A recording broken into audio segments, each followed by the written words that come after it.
நீங்க தேடிக்கிட்டு இருக்கிற பொண்ணு உங்க வீட்டுல தான் சார் இருக்கு. சார் லைன்ல இருக்கீங்களா? இருக்கேன் சார். நீங்க சொன்ன விஷயத்தை கேட்டதும் எனக்கு சுத்தமா ஒண்ணுமே புரியல சார். ரொம்ப ஷாக்கிங்கா இருக்கு. ஒருவேளை மகாதான் லக்ஷ்மியா? நான் மகாவை ஹாஸ்பிட்டல்ல பார்த்தேன். அதுக்கப்புறம் அவன் வீட்டுக்கு வந்ததுக்கப்புறம் பார்த்த மாதிரி ஞாபகமே இல்லை. இல்லை, நான் பார்க்கவே இல்லை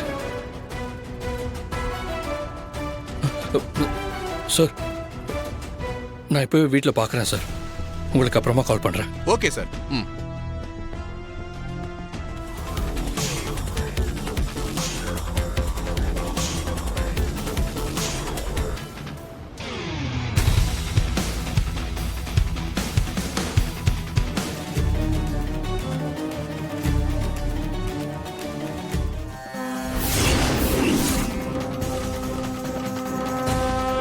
இன்றே டவுன்லோட் செய்து உங்கள் ஃபேவரட் ஷோக்களை என்ஜாய் பண்ணுங்க.